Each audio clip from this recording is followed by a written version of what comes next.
Здраво! И во ова издание на Лајт повторно актуелна Нова година и Божик.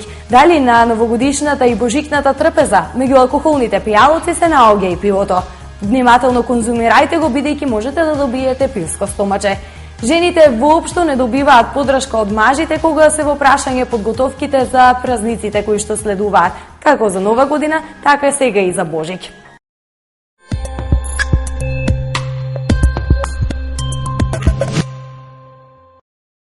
Излезе едно истражување кое што ни разоткрива зошто луѓето кои пијат пиво имаат пивско стомаче.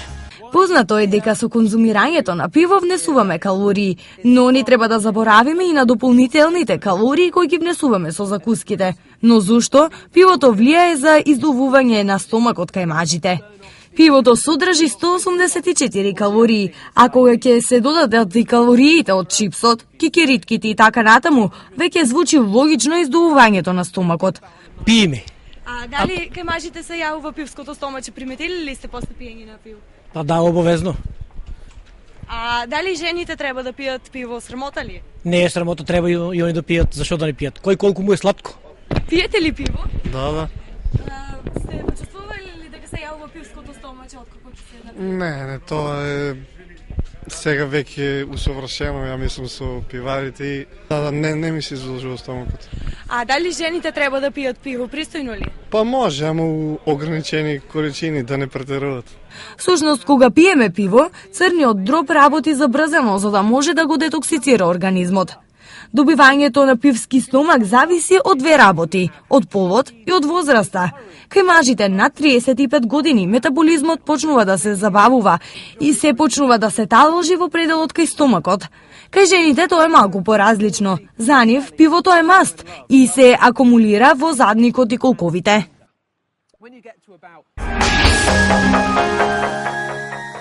Денес во Лајт ни гостува кучето кое знае да зборува. Ви се верували? Верували или не, ова видео го снимил собственик чие куче умее да зборува. You know what the meat drawer is, right? Yeah. What was in there? Собственикот слободно си разговара со своето куче за храната во фрижидерот, а убаво може да се забележи реакцијата кога собственикот го провоцира.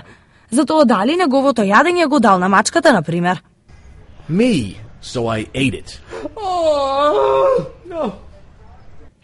Сепак, останува дилема. Дали ова е возможно или станува збор за монтажа? And I put something together really special. You're gonna love this one. I took some chicken. I put some cheese on it. And I covered it with... Covered it with what? I covered it with cat treats. Then guess what? What? I gave it to the cat. Изгледа дека мажите и не се баш многу фер спрема жените, бидејќи воопшто не им помагаат кога е во прашање новогодишната и божикната подготовка. Од шопингот за време на празниците, па се до пополнувањето на трапезата, украсувањето по дома, се е врз грбот на жената во куќата. Се чини како листата на активности да е бесконечна. Новото истражување покажало дека дамите се одговорни за 24 обврски околу Божик, а на мажите им припаѓаат само 5. Истражувањето покажало и дека женските обврски се движат од подготовката на ситниците, како например од списоците за подароците до готвењето на божикната вечера и пакувањето на подароците, а меѓу машките задачи е само сечењето на месото, отворањето на пијалоците за гостите и сврлањето на ѓубрето. Кој повеќе работи кога се подготвува новогодишната и божикната трапеза, мажите или жените? Па знае се жените.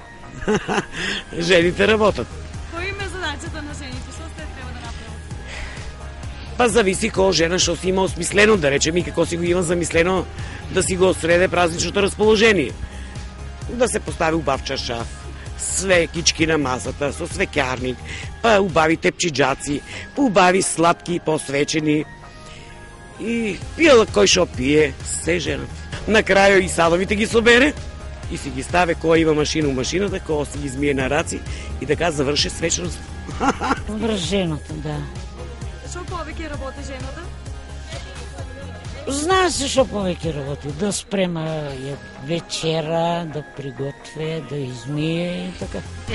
Жените знае се. Што се треба да направат жените? Па да припремат за на масата што треба, да принесат, да ја уседнат гости, да се најадат. А потоа кога треба да се раскреде масата, да се измие се. Па исто, тоа е на жената работа. Помагат, нормално мора да помагат.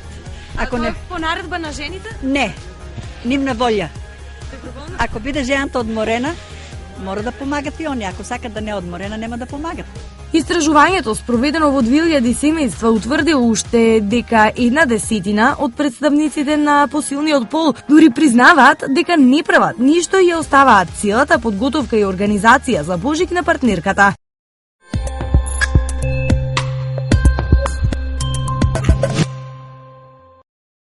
И во ова петочно издание на Лајт ви нудиме еден интересен божикен филм. Погледнете го.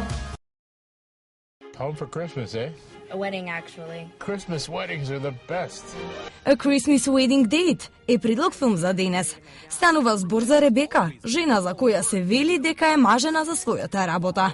Но всушност не е така. Таа е во потрага по својот божикен ангел, иако на другите не им изгледа така. In high school, you were inseparable. Until she meets her Christmas angel. That's okay. I left my tree in my other purse. Ке го пронајде ли? Дознајте со тоа што ќе ја погледнете во божикна драма. Time to think about things you can hold in your heart. And now, Rebecca's got a serious case of deja vu. This is yesterday's paper. Every journey begins with a plan, whether we know it or not. Do you ever get the feeling that you've done something before? Every journey begins with a plan. That she can't overcome. I need to keep doing the same thing over and over again? Yeah. Whenever I'm feeling stuck, I do something I've never done before. I actually already did that. Доколку сакате да изгледате убаво за овој празничен период, задолжително посетете го фризерско студио Контеса, чиј професионален тим дефинитивно ќе ве среди и ќе ве направи да изгледате топ. А кога е во прашање гардеробата, ќе го посетите Бутик Тина.